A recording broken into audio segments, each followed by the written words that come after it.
Welcome to the XrossroadZ Podcast. Oh, Jesus Christ. What's going on, everybody? It's your man, Hunter Grand, your personal agent for change, making life easy, Barzini. And I'm Fempreneur Extraordinaire, Tech Diva all day, Dre Renee. And this is the Crossroads, where there's only one rule. Be free to be you. Yeah, y'all. Well, y'all gonna have to join the Patreon to know what we laughing about. Right. to see the bloopers and the outtakes.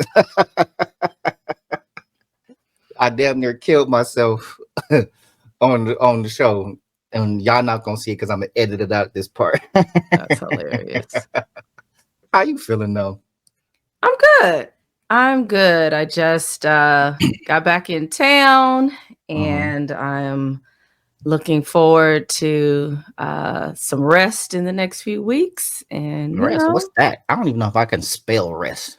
Yeah, I'm gonna send you a guided meditation. It's not really a guided meditation. It is I'm trying to figure out how to describe it, but it's basically a narration from as if God was speaking to you, right? So it's scripture, it's reminders of the life he wants for us. And the one that I was listening to this morning was about rest, and it just, talks about like, even, when you're trying to hold everything together, like that's not what I called you to. I called you, in essence, to chill out and let me handle it. And so just hearing some of those things backed by scripture, it's a good reminder because, of course, I feel the same. And it helped me really snuggle in too. I was like, you're right.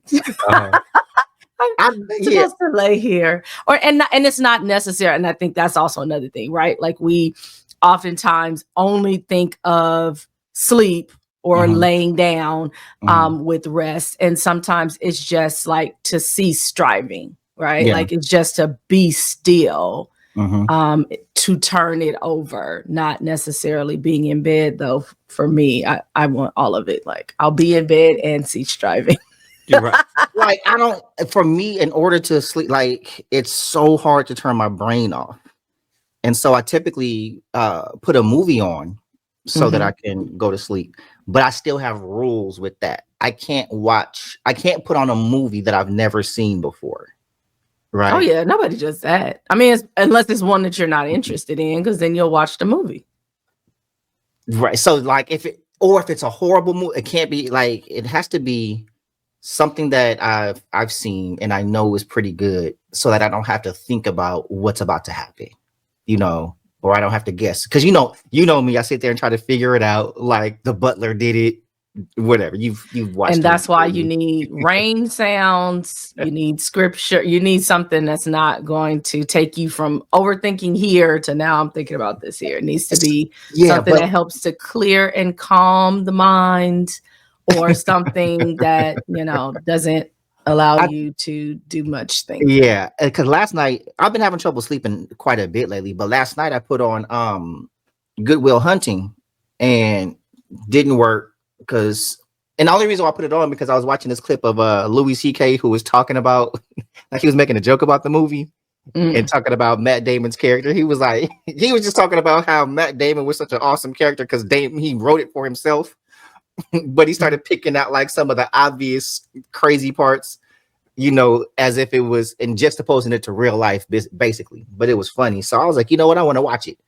And didn't go to sleep because I was engaged in the movie because I forgot how great Robin Williams was in the movie.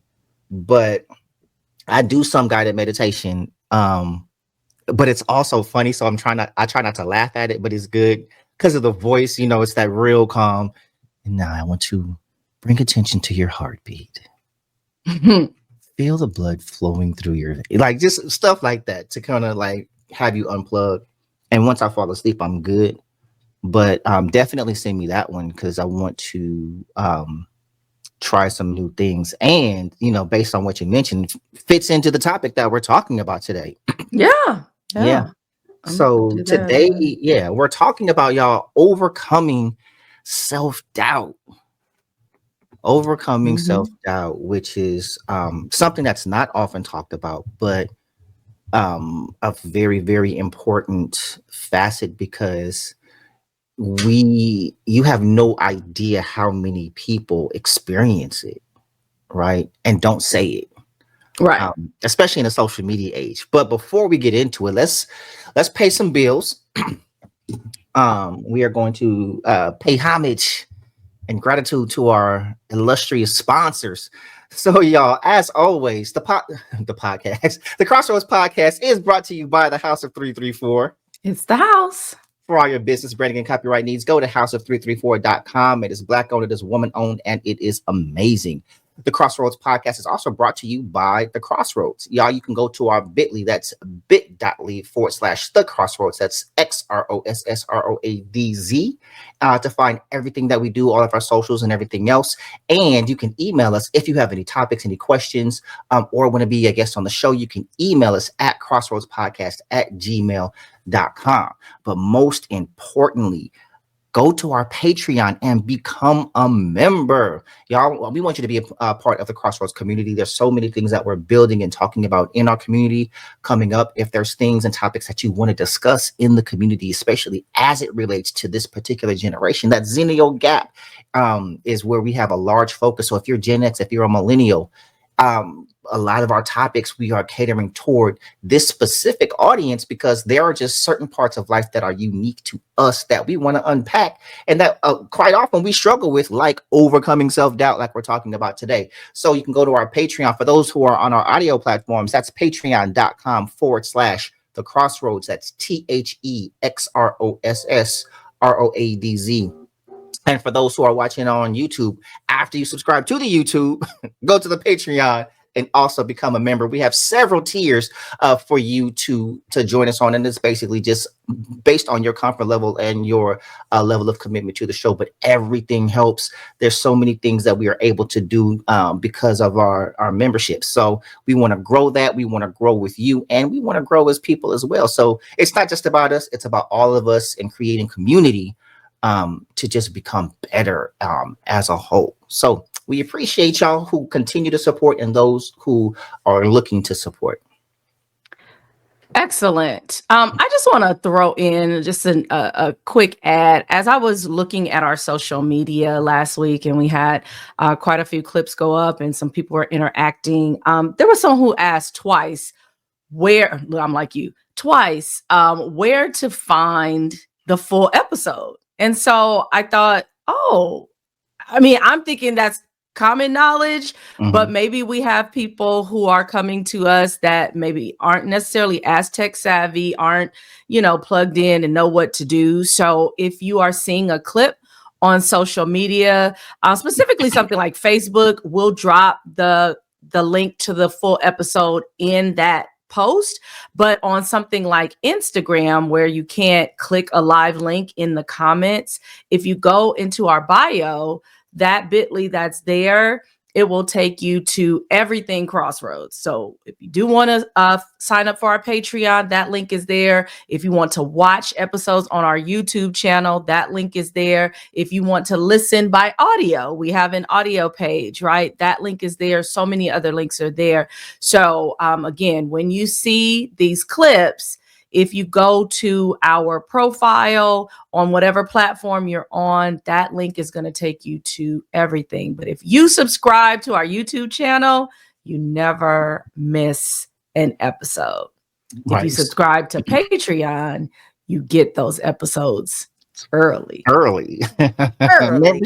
Membership has its privileges. Not only that, you get some of our outtakes, you also get some of our backstage conversations with us, as well as our guests. So when we have guests on here, oftentimes, so our episodes average about an hour long, but when we have guests, we're usually talking for about 4 hours, right? We spend a lot of time with our guests, and there's a lot of content that comes from those conversations that we don't post to the public page.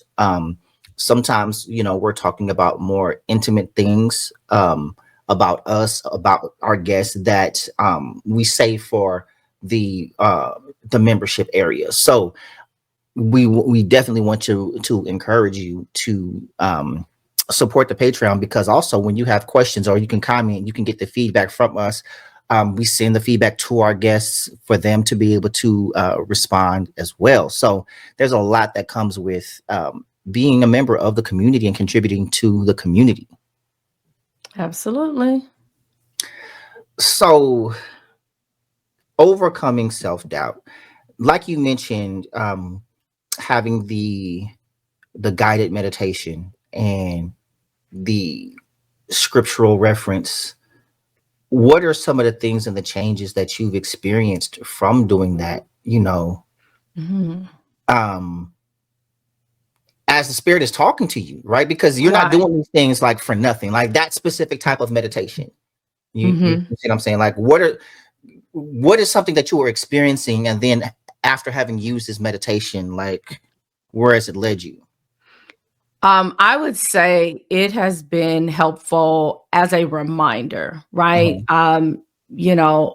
Yes, we are, those of us who are believers, to study and to read our word. But just honestly, with life and how it goes, we may not do that as often as we should or as we need to. And then even when you do, right, you're reading this in your own head, your own voice, but to hear it. And, those of us who know the word, right, faith cometh by hearing. It is like an activation almost to hear those words in your ear. And there are different topics. So the one I talked about was rest. But I know that in a particularly hard time, of course, when my dad was the most ill, there was one about peace, and there was one about God not being finished yet, right? Like if you're in the middle of something, he's not done. And so those reminders of things that I already know, right, it's juxtaposition of like what we see in everyday life and then what the truth actually is. And so to be reminded of truth on a regular basis, or as often as, I have that in my ear or playing out loud, I think has been very helpful to remind myself of the truth, even though I may be feeling a particular way or in a particular situation. And so I count that as something that's been very helpful to me, particularly in the last now almost 2 years. It's crazy how the time has flown, but all of 2023 and now all of 2024 is like, wow. It's almost like thinking even back to the beginning of the pandemic and realizing that was, almost 5 years ago. And like, really? It feels like it was just yesterday. Yeah. But even how much has changed in everyone's lives just because of that situation, right? Many of us have had situations on top of situations, but the pandemic itself did a number on a lot of people, in this area as well. Yeah. Did I answer your question? I hope I did. Yeah. No, what I gleaned from that is mindset and perspective mostly, like how that's shifted. But when we're talking about overcoming self-doubt, like one, we're defining it as a lack of confidence in oneself or one's abilities. But I think that it's deeper than that simple definition. It's a lack of awareness of who we really are, because once you mentioned it, you mentioned the truth, right? Like to be reminded of the truth. And yes, we talk about the truth as it pertains to God, as it pertains to our spirituality, but what is the truth as it pertains to us and who we are? What is the truth about our abilities? And I think especially in our generation, like in Gen X, it's because we grew up with this work hard, with this move forward, with this you ain't got time to cry, you ain't got time to be down, with this therapy is for crazy people, with right, all of the things, it's like self feeling things was like self-pity, like everything would be like kind of like put into that department or compartment, right? Mm-hmm. You know, stop feeling sorry for yourself. You know, like it was, our generation is a very no excuses generation.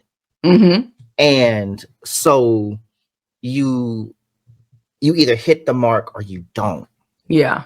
And you hit the mark, you're successful. You don't, you're a failure. There is no in between with that. You know, that's just how we were raised and how we've been taught or conditioned to see ourselves and see life. And so what happens is we create this life, right? Mm-hmm. When we're when we're kids. Oh, I want this. And remember the game we used to play, Contact?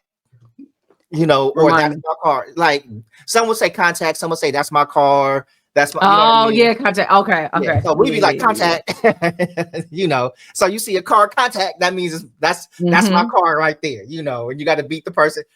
And so from a young person, it was, this is the kind of car. You see the house, you go, ooh, contact on that house right there. That's my house. Yeah. You know, and so you're getting this vision of this life you want. And most of it material. Mm-hmm. But but when you're little, ooh, I want to be a doctor. Ooh, I want to be a professional athlete. Ooh, I want to be a lawyer. Ooh, you know, I want to be an astronaut. Like, when you're little, our astronaut, it was all the big occupations. Nothing, you know, no one said computer programmer. No one was saying right. teacher. You know what I mean? And so then you grow up and life starts to happen, right? Mm-hmm. It's not a lack of ability to become a lawyer, but maybe you couldn't afford law school. Right? And so sometimes the path changes. Sometimes there was influence, like, be realistic. You know, you need to just get a job. You ain't got time to be worried about law school. You got to get a job. You got to contribute to this household. Right? It just was what it was. So it's like, now you deviate so far from the path just to live. And now when your life doesn't look like the picture that you created when you were young, then it translates as failure. And then the people that deterred you are like, you could have been there. Could I? Yeah, right. You know what I'm saying?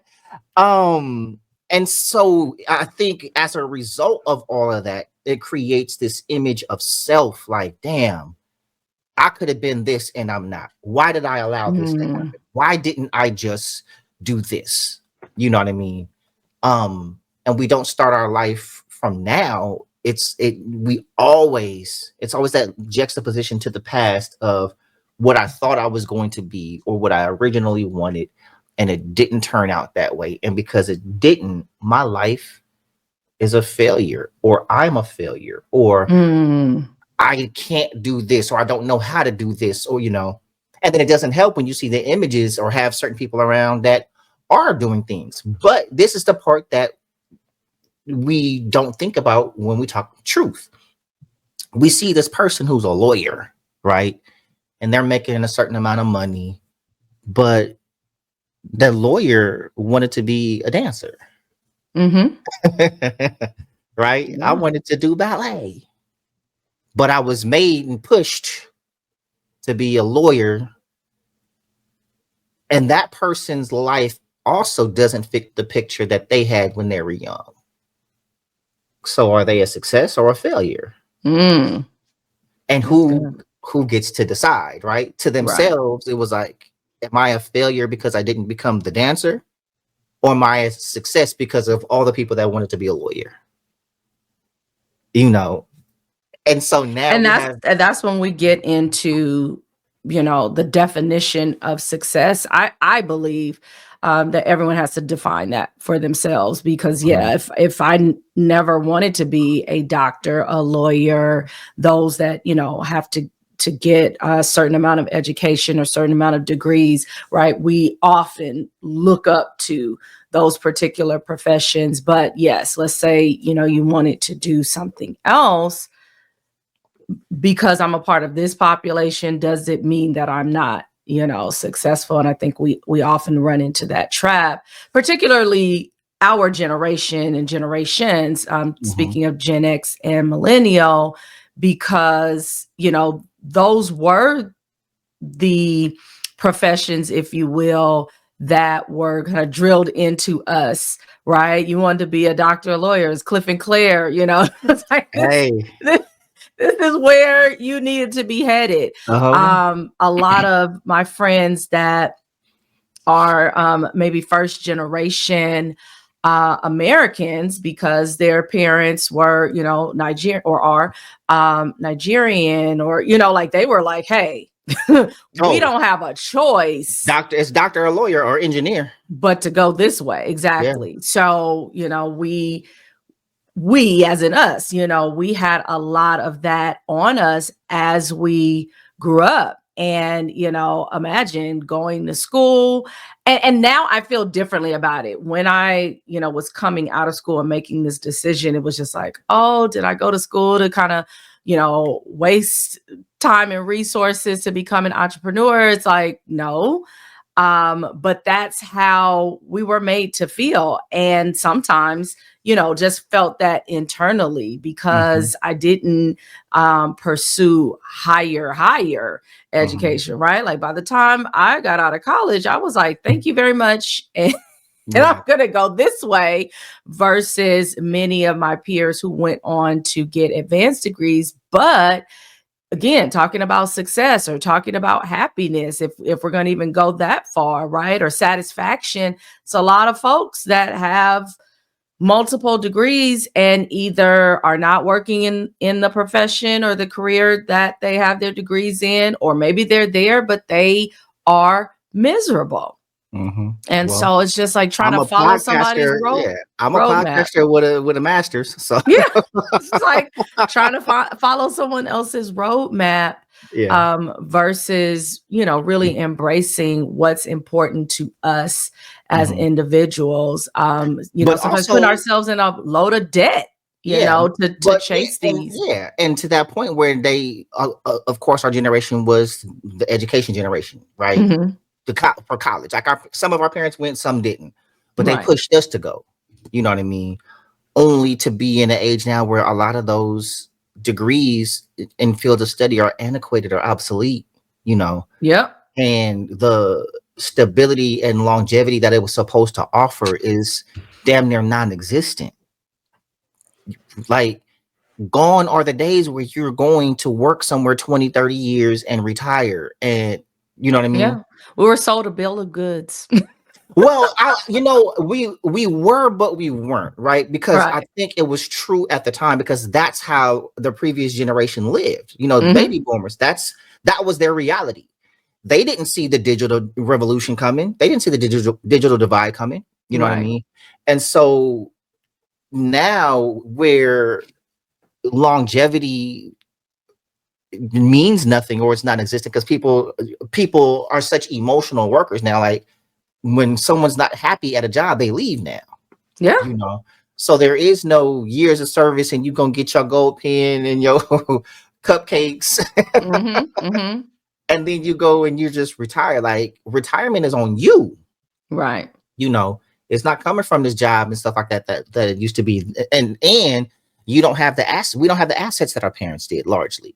You with mom and dad, the house and all this other stuff, like that stuff isn't part of our generation as a norm as it was for them. And so I think Gen Z, younger millennial and Gen Z, have a clearer picture of what their world is, because it's already that. We live in a digital age now, whereas the Zennial the population, we were born into an analog world and we live in a digital world.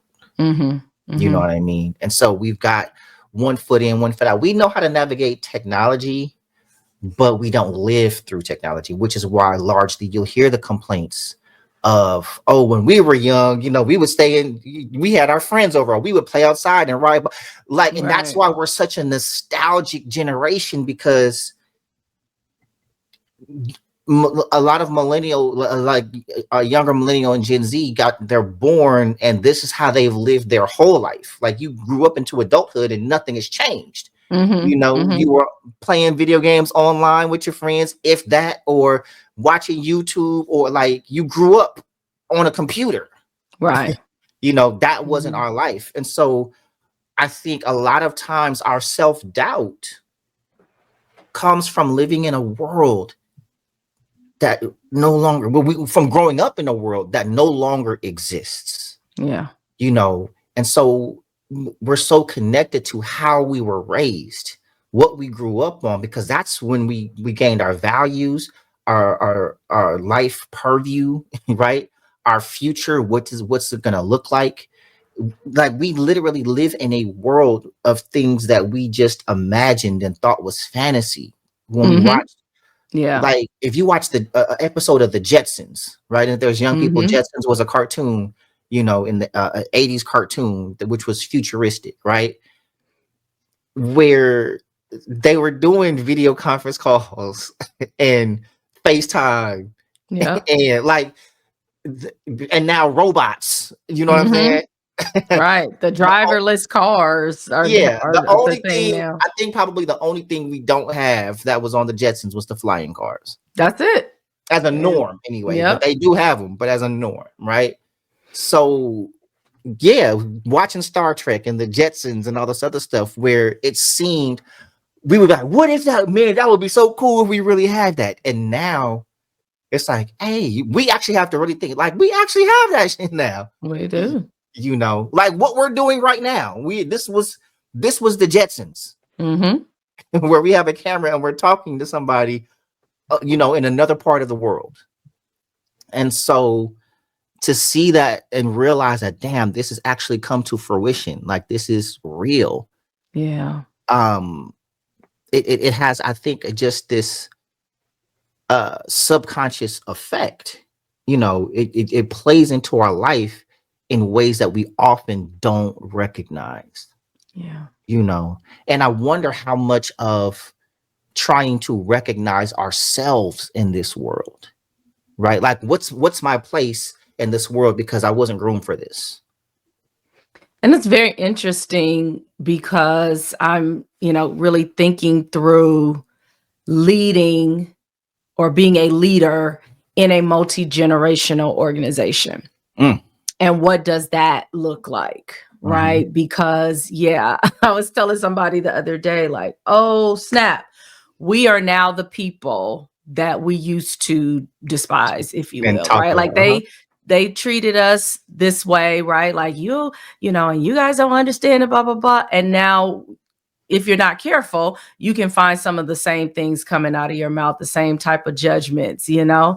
And so, from music to, you know, even movies, I think movies are better because they're doing a lot of remakes, you know, even if we don't necessarily like them, it's the nostalgia of like, remember when, or they're doing these long awaited sequels to try to tie the two. But, you know, there are a lot of things that I'm like, I don't see myself here. I don't enjoy. Now, technology has not gotten past me, clearly.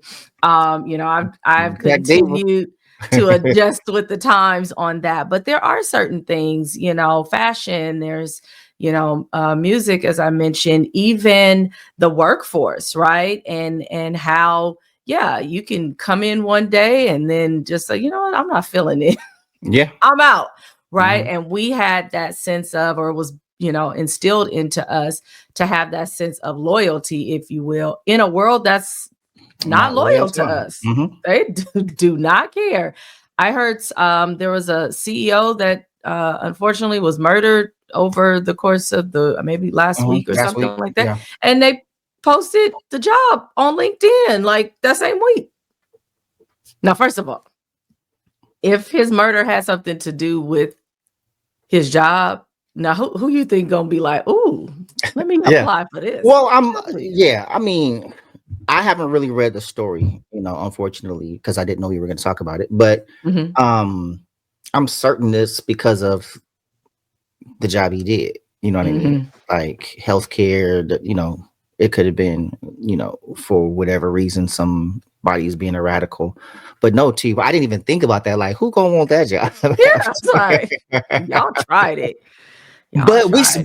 but the thing is, we say that often as a joke, like, hey, take your PTO because if you die today, they're gonna post your job tomorrow, and if they It's over. posted the job for CEO the next day, Mm-hmm. right? Yeah. You know, Yeah. it's so it's wild. And I was just talking to my big sis today. It's her birthday. Um, and she wanted to go to Vegas, and she was like, I'm gonna wait until summer. Mm-hmm. And I told her, I was like, look, we ain't promised tomorrow, and not even on some you may die tomorrow. But she's in school right now. I was like, look, you done waited this long to to finish school. You're not completing a degree that's about to bolster your career. It's a personal accomplishment. But what Mm-hmm. we don't often get the opportunity to do is create memories. And that's one of the biggest regrets that I had. Like, you've watched me grind for over 20 years, Mm-hmm. right? Work, work, work. And I'll sleep when I'm dead, and I'll smell them roses when I'm underneath them. And like, just all these Yeah. grind culture, right? and, and Mm-hmm. and hustle culture. And then you look up at all the things that you could have done, the trips that you could have gone on, or that you canceled because I gotta work, or I couldn't take off work. And so it's like, you don't get those years back, you don't get those days back.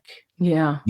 And so I'm in a place where in my life where, even in my life vision, is to go out and just enjoy things more, as much as I Mm-hmm. can, even if Yeah. it's just go have a drink, go see a movie. I'm gonna try to travel more and take more trips, even if it's still stateside or something, like, find a all-inclusive resort, and just go chill. I'm not somebody that Mm-hmm. needs to do a bunch of excursions and stuff like that, but it just contributes to life, right? Yeah. And when we talk about the self-doubt, it's we grind because we're trying to elevate ourselves for a place in this world, a lot of times to be recognized or to make our life mean something. Yeah. Yeah. Like, what are we here to do? And do we have to? You know what I mean? Like, we talk legacy. Mm-hmm. And I wonder how much I agree with Mike Tyson. When did you see the interview he had with the little girl? And she's like, Oh yeah, about legacy. Yeah. Yeah. yeah, he was like, there is no legacy. You're dead. Like, Yeah. you're gonna be like, Yeah, I think that's extreme. Because, but also, Mike has been hit in the head for decades. So I don't know if he was being very literal, like, yeah, when you're Mhm, dead, that's the end of your legacy versus what I believe she was. mhm, What are you leaving with us? Because mhm. clearly you're dead, but what outlives you, right? But And so yeah, go ahead. I'm sorry. that's in your children, hopefully, Mhm, but also to the sport, right? To the culture. There's a point in time that we cannot think about without thinking about Mike mhm, Tyson. There's certain people that you can't think about without the connection. There's been so many, TV movies done and dramatizations. And so whether you were even alive for all of that, mhm, you may feel like you know it. And so I hope he understands that is, yes, life is a vapor, and when we're done, we're done. But he's not like the average human being. You are leaving something that people are going to continue to talk about. Even just with this last fight, there were just kind of mixed feelings about that, like, it's one of our legends and he mhm. shouldn't be out there like that and blah blah blah. And there was other folks like, he grown, Yeah, like. yeah. But okay, so here's the question though, right? We talk legacy and we say, oh, leave something behind. And I even talk about it in my book, Champion Traits. Like, a champion leaves something behind, a legacy, or is fighting for something that's bigger than himself. Mhm. But that interview or that perspective, it really has me thinking. And because we can strive to leave a legacy, and we want to leave something behind, and we want the world to remember us, or we want to leave the world better. But in this age that we live in, we can work for decades, and it can take one situation or one person or one post to tarnish it, right? Bill Cosby. Mm-hmm. You know what I'm saying? Spending an entire life. I don't know. Guilt, innocence. I'm not casting aspersions, right? Yeah. But it just took one narrative to,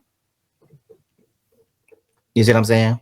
Yeah. And so it when you're living this life and you're having to question your steps, because in a social media age, you have to, you know, and you start to doubt, right? Am I, you know, like even on this show, we have to make sure we're saying the right things or we're not saying the wrong things, you know, because somebody can take a sound clip and make it mean whatever. And we see that. And so it's, I just wonder how much of these things come into play when we look at ourselves, and asking us, like, what am I doing? What am I here to do? And do I have the ability to do it? Am I doing a good job of it? When people look at me, what do they see? Right? Or do I care? Or what do I see when I look at myself? Am I satisfied? Like when I look in the mirror, am I happy with what I see? Am I happy with what I've done? Or do I have to do more? And does this more, and you know, I have to forego and sacrifice creating memories and living life and having a good time because I got to build this thing so I can live the life I pictured when I was playing contact as a little kid. You know, it just raises so many questions to when we wake up every day. Are we confident in what we are setting out to do every day? Do we know what we're going to do or we're supposed to be doing? And how does that affect the belief in ourself, right? And is it just in ourself? You know, like, are we more worried about our self-perception or the world perception that feeds into our confidence that could ultimately create self-doubt, if that makes sense? Well, that's why it brings me back to the thought of the truth, right? Yeah. And so if you are living your life untethered, if you will, or if you are living your life where you are the say all end all, might be a little harder, right? Because depending on what day it is, you are going to feel a different way. You are going to be a different way. Like we are just not steady and sure enough in and of ourselves. But the things that we know, right? It's making me laugh, but it's the truth. I was at a conference this week and I was, you know, getting myself together and I walked past the mirror and I stopped and I looked at myself and I was like, dang, girl, you are beautiful. Now, you might say, you might agree, you might not agree, but whatever. You might say like, wow, at 40 something years old, are you just now realizing that you're beautiful? Yes and no, right? I've never looked at myself and thought I was ugly or repulsive, but there were times that, you know, the things that were said to me, it didn't resonate with what I saw, right? Or how I felt about myself.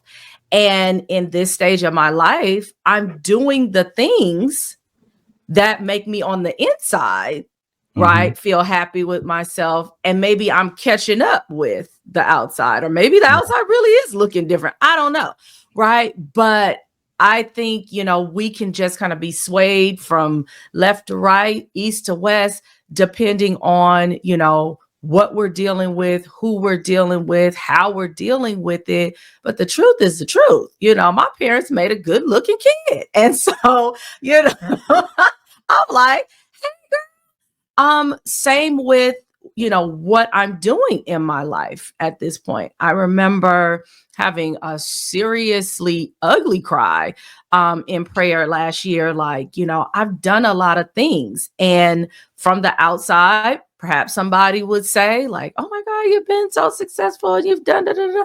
And I have fallen on my butt a lot of times, more times than I care to think about and or publicize. And to the point where I question, like, is this, you know, what I was doing, you know, being an entrepreneur and operating these businesses, is this even for me, right? How am I able to take off so strongly and be able to hit certain marks and then, you know, in various areas feel like it's a crash and burn? And I had to concede that, yes, in and of myself, I'm going to always fail. I'm going to always feel a particular way. But what I do every day is just say, Lord, help me to meet the mark that you have for me today, right? Help me to make the decisions that you have for me to make today, because I'm going to mess it up. I already know that, right? And I saw President Barack Obama. It was a clip. I can't remember who was interviewing him, but he said something that completely resonated. And I'm sure everybody in the comments was like, yep. The more tables you sit at, right? The more opportunities you get, the more people you come in contact with, you realize people aren't all that. Yeah, So that was that was the pivot. Okay, cool. While you are struggling and straining and, double checking every single thing, like you said, like, we can't say the wrong thing. I'm like, that is such a huge responsibility to be a personality, if you will, so that something's going to offend somebody, or somebody's not going to like it, or perhaps just will not agree. Right. But yeah, the more people you come in contact with, especially as you are climbing or doing something aspirational, you come to realize there are a lot of people winging it. And that's I can't even get the words out. But it's the feeling of self-doubt and a lack of confidence and esteem often comes with the perception that people know what they're doing and you don't. Yeah. And I remember when I first moved out here for the new job that I had taken, and being in a room of people, at a training or whatever, and not knowing what the hell they were talking about, the speaker or what they was teaching.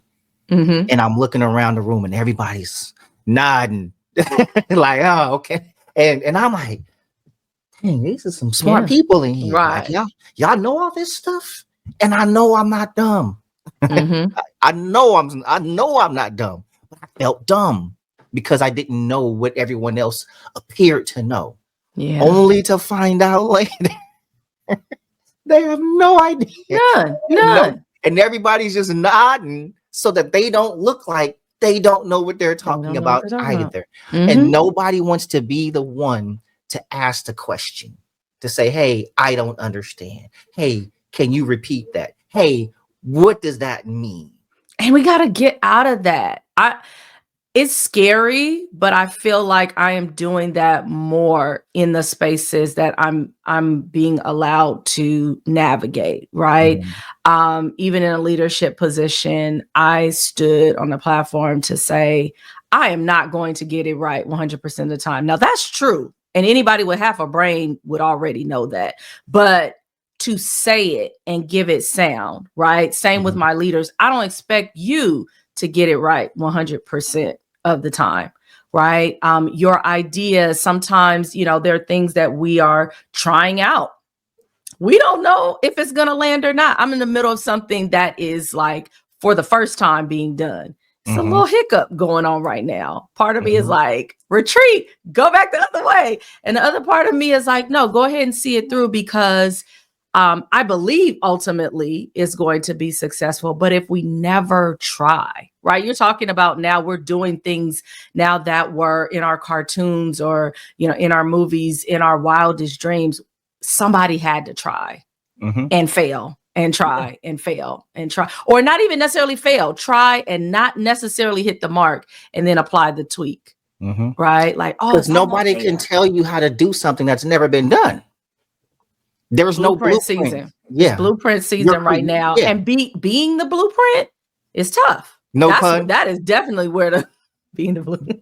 No pun intended. literally the blueprint. Yeah, being the blueprint is tough, and you're going to doubt yourself because self has never done it, and neither has anyone else, right? And so again, that is where relying on what is the truth, or the truth that you subscribe to, right? Like that anchors me, right? I know by myself, not at all. but I know the one that's called me to it, right, is going to help me go ahead and get through it. I have ideas and thoughts all the time, like, I'm smart, but I'm not that smart. Like that thought coming to me, that's not happenstance. Another thing that, I think is critical to mention in terms of building our confidence is that you have to do something, right? Like you're not going to grow your confidence from the bed. Yeah. So you do have to get out there and be willing to put your seed in the ground. And the more that you do something, people are just like, oh, how'd you, get to be, so well versed in this or that? I read, I took classes, I showed up when someone was teaching it. I tried it for myself. I tweaked. I tried it again. I tweaked. So now, yeah, there's certain things that you ask me about. Boom, boom, boom. It might be some other things I'm like, ooh, I'm just learning that. But it also feeds okay, I need to, shore up this or bone up on that. But, I think people only consider confidence in the case of like fake it till you make it. And yes, there's that too. But how are you going to ever make it? You just going to continue to fake it? Like the part in the middle. It's what the two. Right. Yeah. You got to do something to get to, to the make it.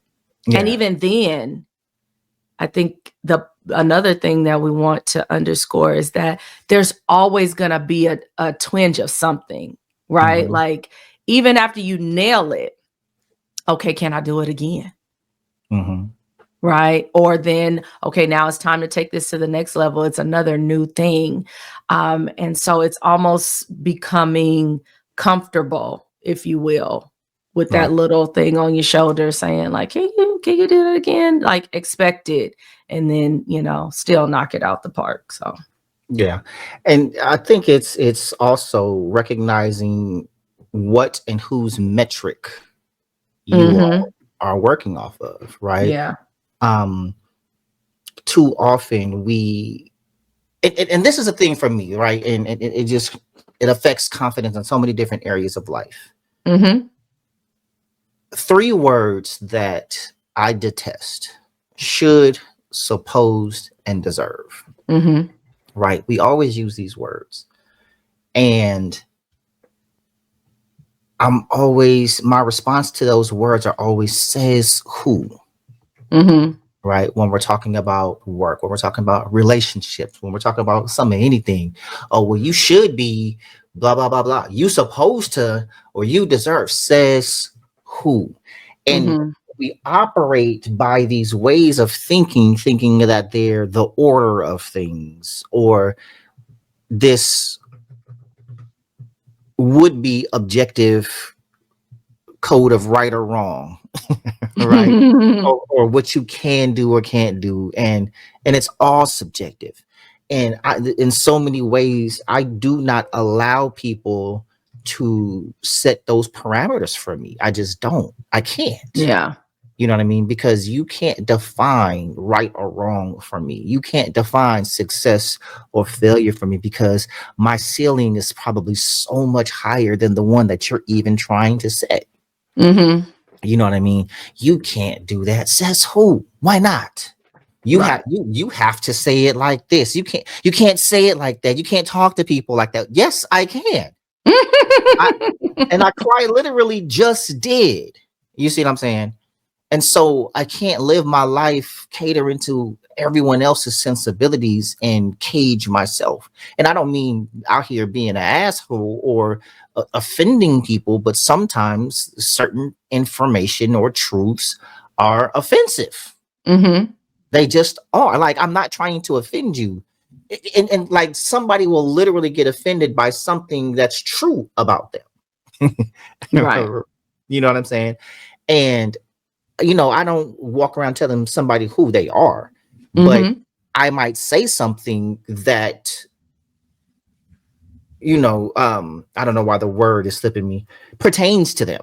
I'm not even talking to you or at you. I'm talking, and what I said pertains to you. Right.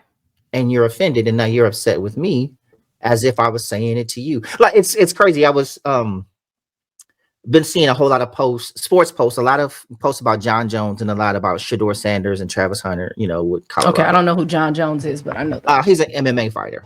Okay. Yeah.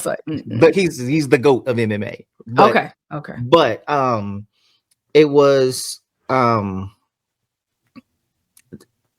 were talking about Shedeur, and there's just a lot of people that they want to move the goalposts when it comes to them, right? And well, he should do this or he should do that, and they want to talk about what he would have done or couldn't have done if he were at a Power 5 school. Well, he's at a SEC school. He would have did that in the SEC. Well, you said that when he was in the SWAC, when he was at Jackson State, y'all said he couldn't come to a Power 5 school and perform that way. And now look. And he did. You said the same thing about Travis Hunter. You said the same thing about Dion, right?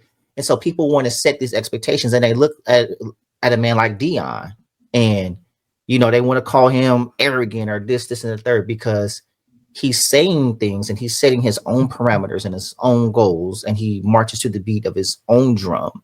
And people don't like that because he won't fit into a mold that makes them feel comfortable. Right. You know what I mean? And so when he says things that are just true, right? They don't like that. Yeah.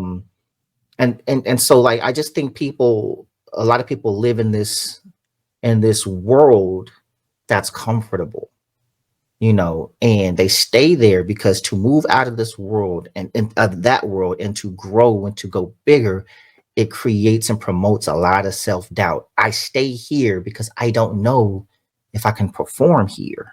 Yeah. I don't see myself worthy enough to blah, blah, blah, blah, blah. Right. And so it and to those that we're speaking to, we're not immune to it either, even though we're talking about this, and me and Ray move in a lot of ways that looks like confidence. Y'all, sometimes we just do stuff because look, we're gonna do this and see what happens. It's got to be done. Yeah.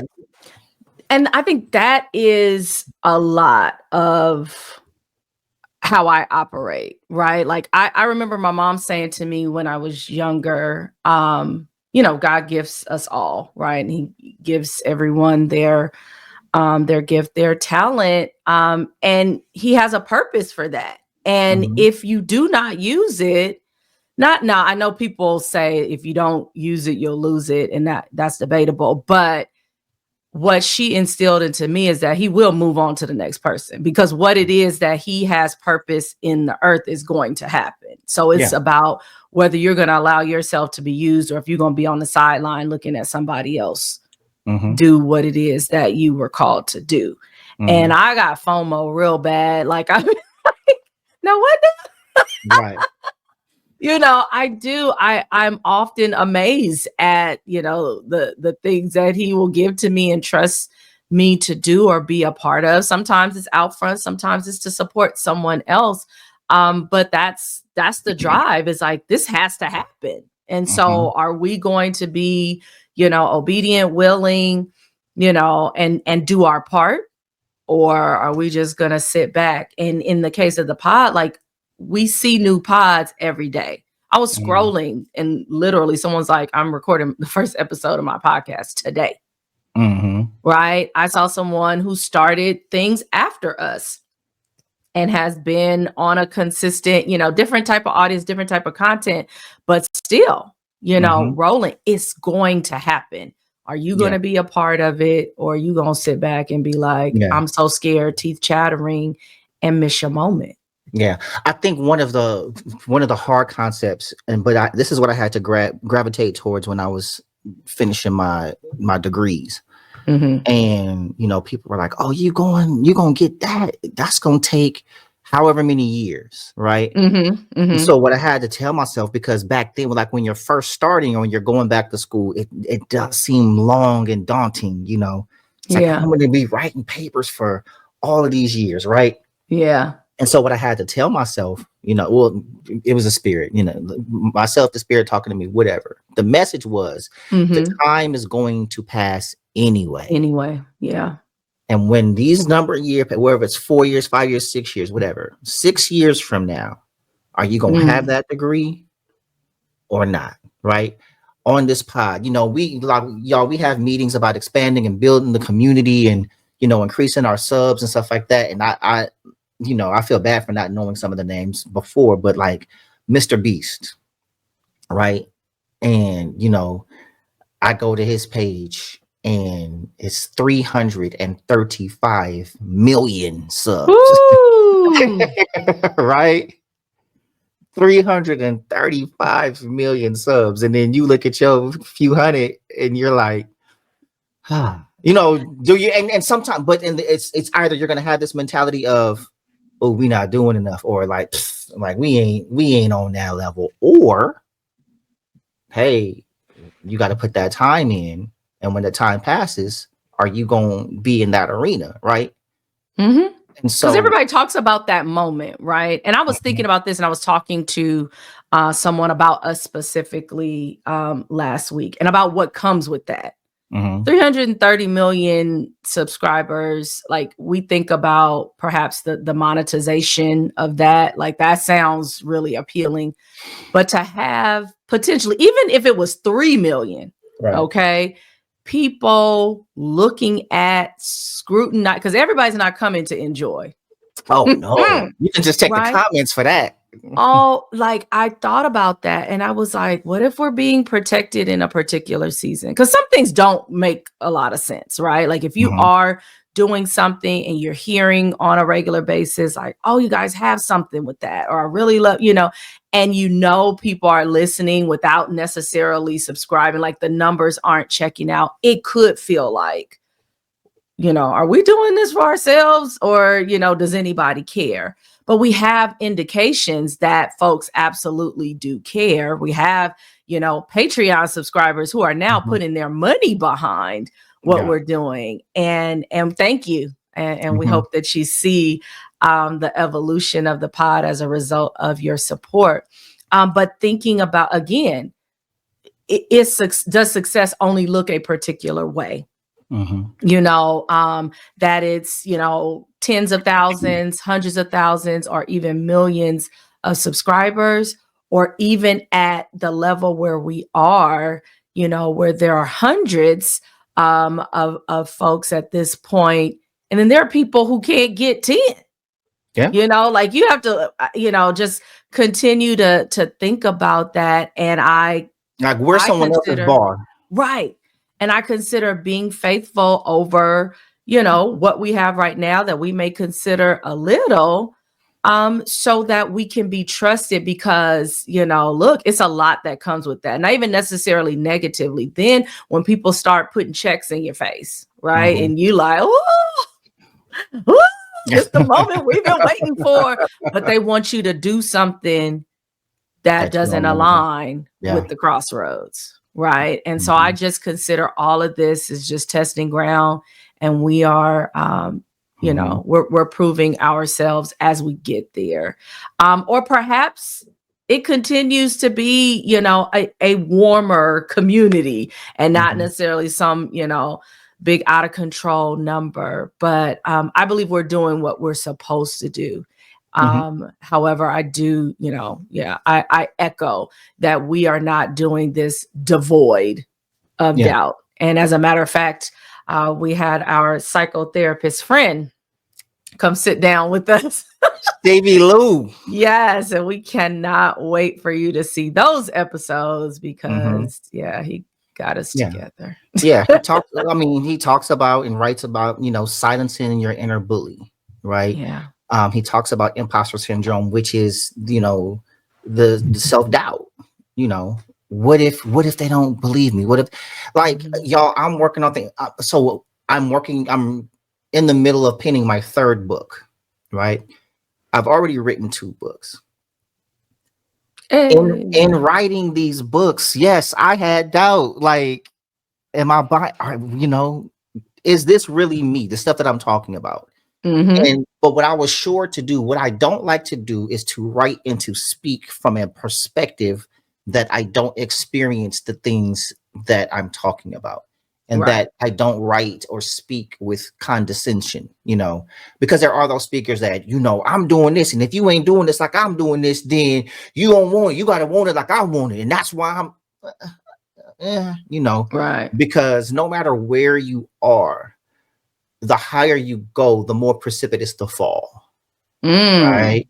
So you have to be careful because it could be anybody, And so I speak from a perspective of the things that I'm talking about are still things that I experience. Even if I've overcome them, sometimes they come back around, and you have to know how to deal. And there's a really great story. I don't know if I've told it on the show before, but the late Dr. Wayne Dyer talked about it in one of his talks on PBS.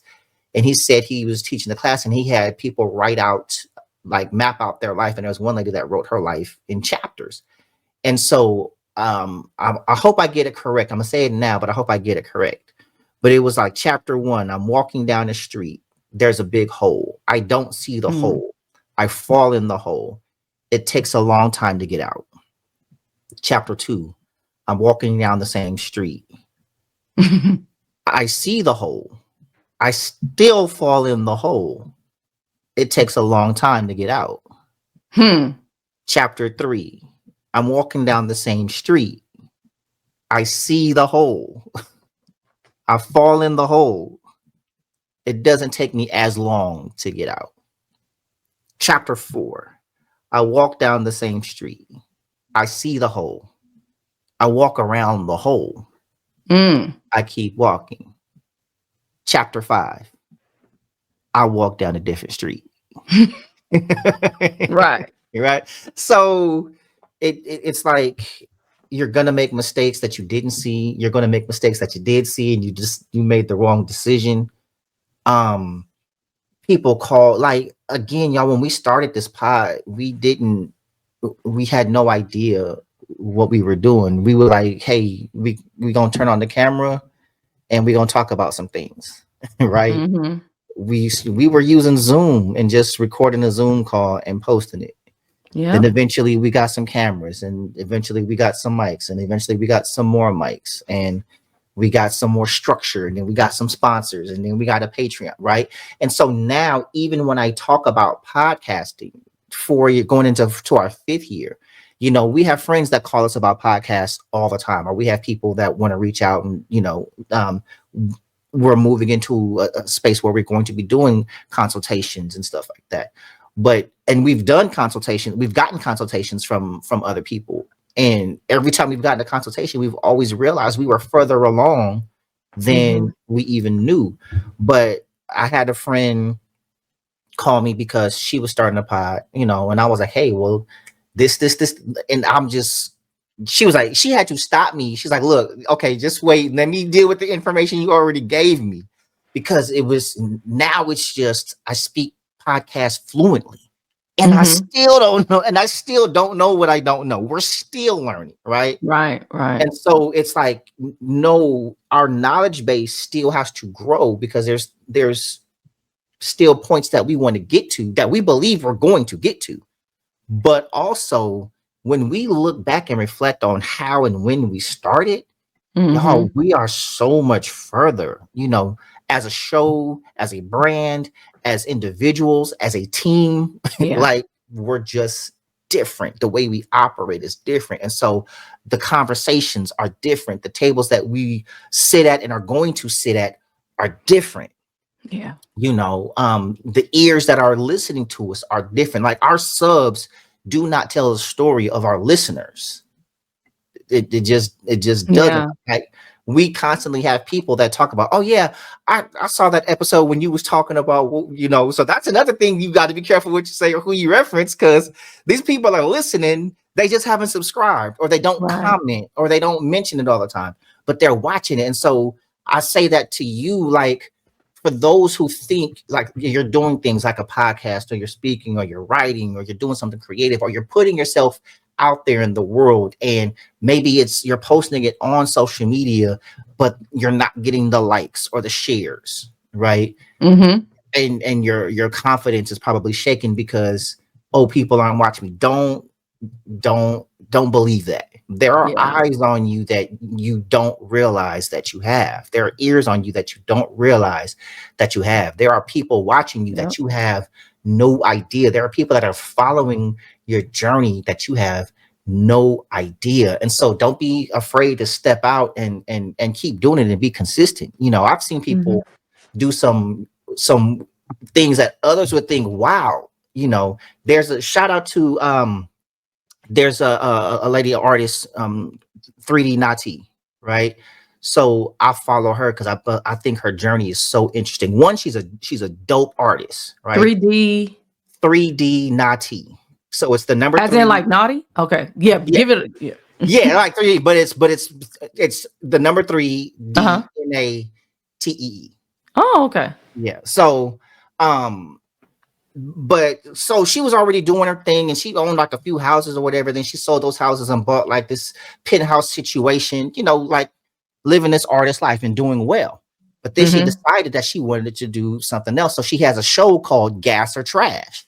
And so she sold everything, right? She sold her home and bought a van and turned her van into like a camper, like put a bed in the refrigerator. And so now she lives in her van, right? She sold everything and lives in this van and she drives around the country doing her show. Like, so artists hit her up when they want to be on Gas or Trash. So she has a studio set up, she sets it up and they rap and she does her show.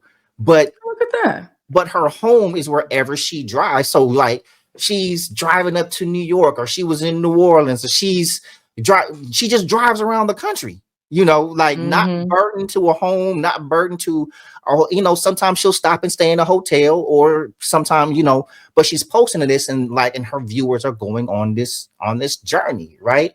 And so the bravery that it takes to do that, to give up the material things, you know what I mean?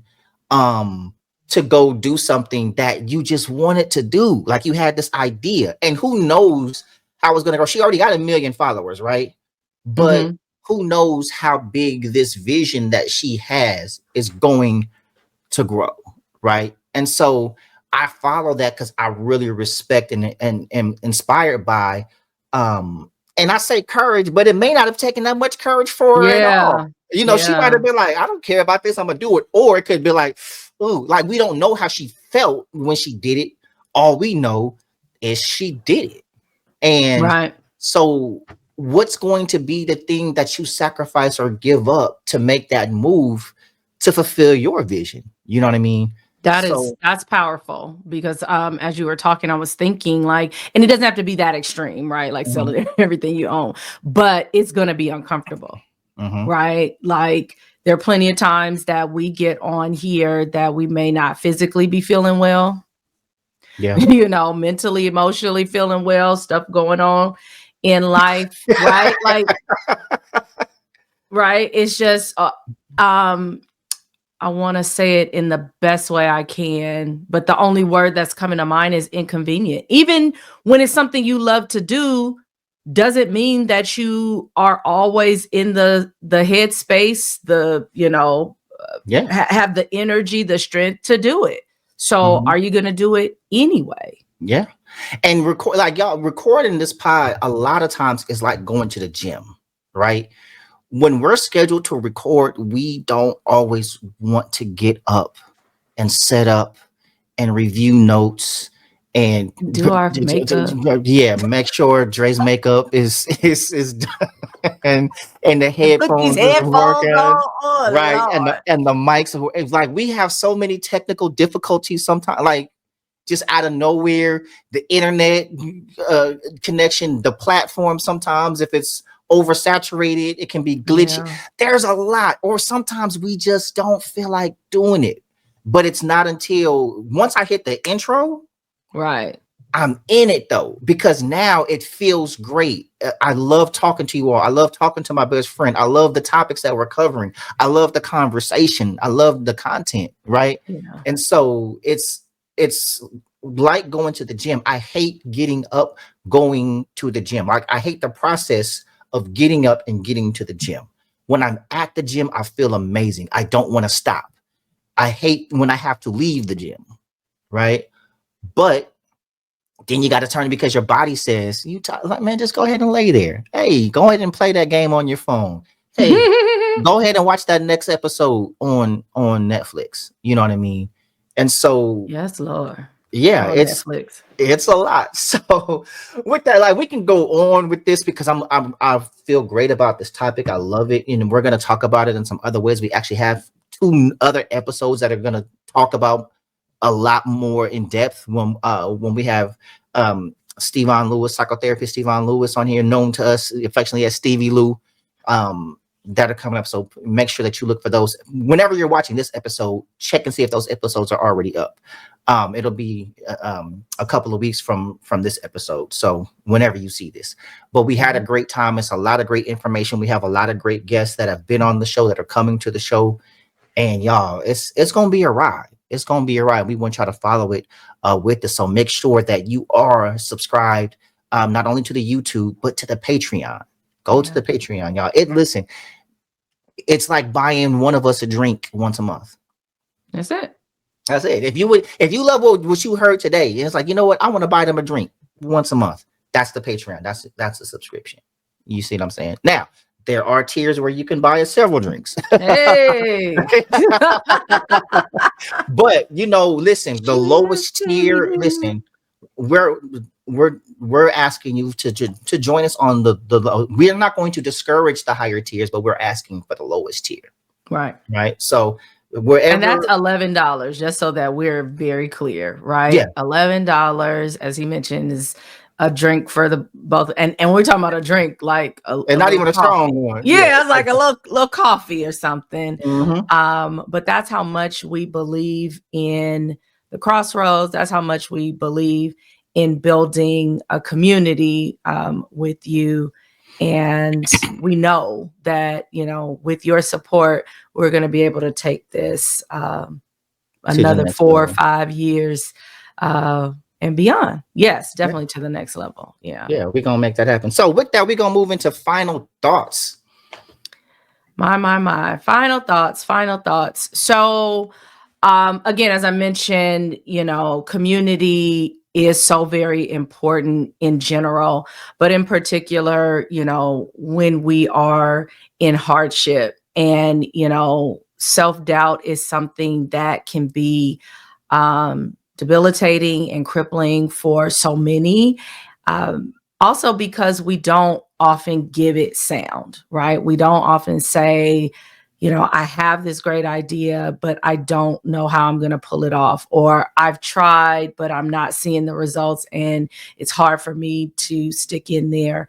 And understanding that, Zennials, we already wrestle with, self-esteem and different things because of how we were raised. And as Barzini says, now living our lives in a different type of world. So you're already kind of questioning yourself, your value, your worth, just because of the world that we find ourselves in.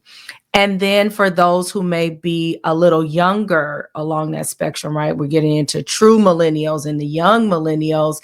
Then there's a lot of anxiety being reported, right? Like, not only am I having these feelings of, oh, maybe I'm not getting it right, but it's just this, the hyper feelings and trying to still appear normal. Mm-hmm. And that can be, overwhelming for any one person. And so what we are looking to do with this show and our community, speaking of the Patreon specifically, but also if you just connect with us by listening to the pod, by sharing your comments, by asking your questions, our goal is to really help one another. Right? How can I take the things that I have learned and I have ventured through, those things that have been very, very hard for me, but I figured it out, I made it through. How can I put that in the pot for someone else that needs to pull that out? And whatever it is that you bring to the table, that you put in for someone else to pull out. So I think that is the beauty of what we are creating here. What I would say to kind of put a bow on it, and it's already been said, but it really is about having a mindset shift. Or again, if we want to be, biblical, it's the renewing of our minds, right? Like, how do I get myself to the place where I'm not governed by what I feel or what someone else is saying that I perhaps am internalizing in a particular way? One thing that one of my mentors used to say to me, she said, failure is feedback. Right. And so even if you do feel, and most of the time we're not failing, right? We really aren't, but it can feel that way. But even if you are, it is telling you something, right? When we put something out there and there's a lot of views and responses, that's telling us something. If we put something out there, not so many views or responses, it's telling us something. And so what are you taking from that feedback to then go back into the lab, reformulate, whatever, tweak, whatever is necessary, and get back out there, right? Not making it mean more than that, right? And then on top of that, in terms of still with our mindset, is just gratitude. It's gratitude. Thinking about, again, we are chosen despite what you believe and who you believe in. Everyone has been chosen to live in this time frame. We could have been born way earlier. We could have been born later. Like, we were destined for the right now and for the things that we are involved in. And that is a reason to be grateful, right? That everything that we do, even if we don't hit the pinnacle of what we thought, be grateful for every single benchmark. As he mentioned, when we started, on Zoom, and there's some people that's what they do, period. And there's nothing wrong with Zoom, right? But to have the ability to then say, hey, are there other platforms that would be more suitable? What will this look like? Will this go, better with the aesthetic that we have? Will this provide us more of the amenities that we want, right? And just being grateful at every level. The day that we decide to do something else, we can be thankful and grateful for the time that we had this platform before we take it to another level. And we were just talking about, taking flights and all these different things. Like, when we get there, we will still be grateful for these moments and the fact that we learned so much from it. So that's what I would have to share with you. Don't discount where you are. There's something that I've been doing, and I believe has only been from the Lord. I was like, I would never choose to do this on my own. And I was wrestling back and forth because I thought, like, am I even reaching enough people with this? And it was interesting because at a point in time, I started having people to tell me how they were personally impacted by what I was doing. And for me, even one person saying that made it worth it to me. And so again, you do not know who is watching that may not be saying anything. Sometimes people will give you your flowers. Sometimes, you're going to get your flowers at the pearly gates. Like, you will never know. But it's still important to do what you've been called to do, even when you feel like, am I the person to do it? So, yeah. That's my thought. Those my many thoughts. Yeah. From my final thoughts, I'm reminded of the opening scene on Focus, the movie Focus with Will Smith and Margot Robbie. And I never saw that movie, but I did see the opening scene. So yeah, you gotta watch the movie. yeah. But they're sitting in the restaurant and they're talking about wine. He's like teaching her like different type of wines or whatever. And she goes, you sure know a lot about wine. Like, how did you learn so much? And he said, mostly from drinking. From drinking. You know what I'm saying? Like, you want to learn about wine, you got to drink. And so I just say that to say a lack of knowledge can be debilitating, right? Like, people don't do things because they don't know how to do them. But you didn't know how to do anything until you learned how to do it. Yeah. Right. And so some people were forced to learn, like you go to school, like, oh, I don't know my times tables. And then you learn your times Then you tables, learn. or you Yeah. find a way or a method or some type of mnemonic device to remember information. I remember teaching a class, a special ed class, we're learning times tables. And so I was teaching them how to do their tens times tables, and made up a song. I was like, anything times 10 is a zero at the end. Anything, Oh, 10 hey. times 10, right? So, and they're in it, but now what do they have in that song? So when they see a 10, they hear the song, and Yeah. now their tens become easier, Yeah. or the trick with the fingers to do your nines and all this other stuff. There's so many ways to learn things, but then once you learn it, it's like, and then you hear someone else like, you don't know that. Well, right. So I'm someone who I revel in learning something new and then repeating it like I knew it the whole time. Mm-hmm. Yep. I love to do that. Not to shame somebody. I'm like, oh yeah, I'm an encyclopedia of useless information. But I would say, like, especially things like this pod, it's having someone to work with to push you, because it can be nerve-wracking. It can be, you can doubt, you can, Yeah. but when I feel that way, what pushes me is I know that I have somebody that I'm responsible for. Yep. Right. I can't go by what I feel, because my decisions, my productivity or lack thereof doesn't only affect me, it affects her.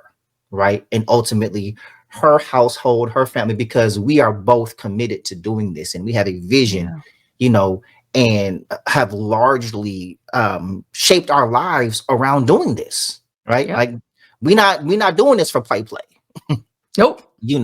And so because both of us are business people and we're business minded and we're growth minded and vision minded, we push each other.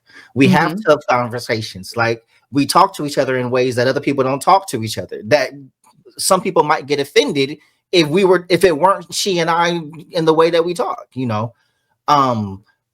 but it's there's still that level of we have to push ourselves. Right. Mm-hmm. And pause and realize and see and be grateful for the growth. Yeah. There's my content this week, the theme, and I haven't posted yet, but I'm posting after the show, is that where you are in your life is not coincidence.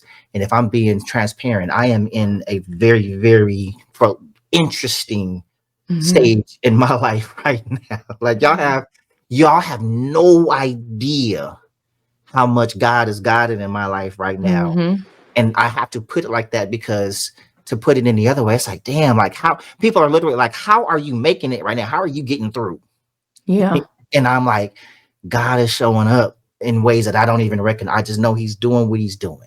Yep. And whatever he's doing behind the scenes, I got to trust it. And I'm like, I'm stressed, but I'm not worried. Mm-hmm. Right.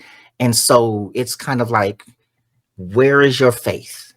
I'm reminded of Matthew 25 by my father a lot, like, don't study the birds. They reap nor do they sow. But you know what I'm saying? Like, I take care of them. How much more will I take care of you? Don't worry about what you're going to eat, what you're going to drink. None of that. Yeah. How much more will I take care of you? So when you step out and you do that thing, right? I tell people all this. Some people are never in danger of failing because they're never in danger of trying. Right? You can't fail nothing that you don't try. Yeah. Period. But if you tried and it didn't work out, did you fail or did you find a way to not do it? Yeah. Like she said, failure is feedback. It's like, I tried it. I did it this way and it didn't work. Okay, so try it another way. Or you might try something and find out you not cut out for it at all. Yeah. But there's only one way you're gonna find out. Yeah. How many athletes want to play professional sports and then they get to that level and find out I'm not good as this guy.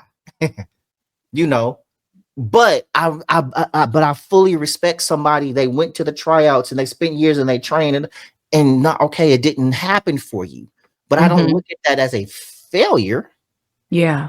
you found something out about yourself, but what did you learn, and how do you take that thing and apply it to somewhere else in your life to where it's going to, you see what I mean? And so sometimes you have to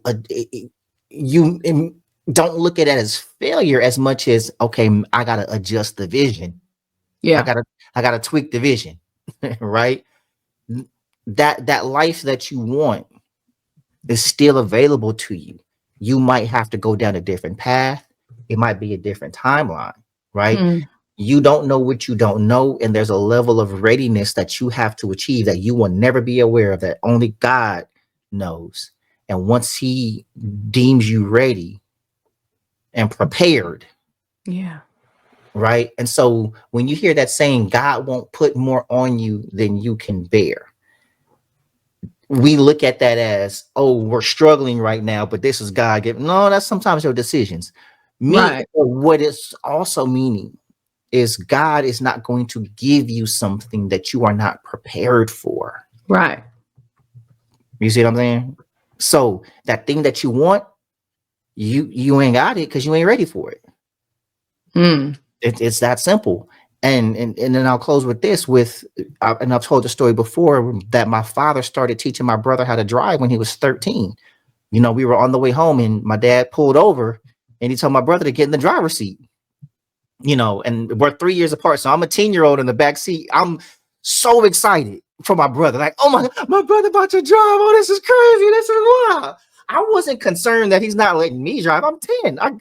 You know, he's all like, I'm legit excited. Like, oh my God, my brother's about to drive. Hold on. Like it was, I feel like it was me. Like we're both having this experience, right? Mm-hmm. But also what I knew is I'm not worried that I don't get this opportunity when I'm 10. I was like, but when I get 13, Yeah. right? It's My coming. turn. Exactly. 13 came And went. 14 came and went. Mm-hmm. 15, 16. I was like, hey, wait, hold up. Right? My dad Forget how to count. He never took me out and learn how to drive, right? You want to know how my dad taught me how to drive? He threw the keys at me and said, go learn how to drive and don't tear up my car. And it wasn't until later, he was like, boy, I wouldn't dare teach you how to drive when you was 13. He was like, you would have stolen my car, because we were different, right? My dad didn't give me the freedoms that he gave my brother because he knew he would not see me. Me and my brother were so different. Mm-hmm. My brother went where he was going and he came home. Yeah. I would not have done that. You know, at the time, Yeah. no, I wouldn't. As Dad was right. I absolutely would have been, because when I did finally get my own car, I was never home. Right. And so he raised my brother and I in the same house, but he raised us differently according to who we were. And God raises us according to who we are, our level of readiness, our knowledge, our commitment, right? All of these things. So when you are not where you want to be in your life, those are the things that you have to consider. Are you ready? Are you preparing yourself? Do you know what you want? Do you know what he has for you? Right? Are you tapping in? And if you're not tapped in, you can't know.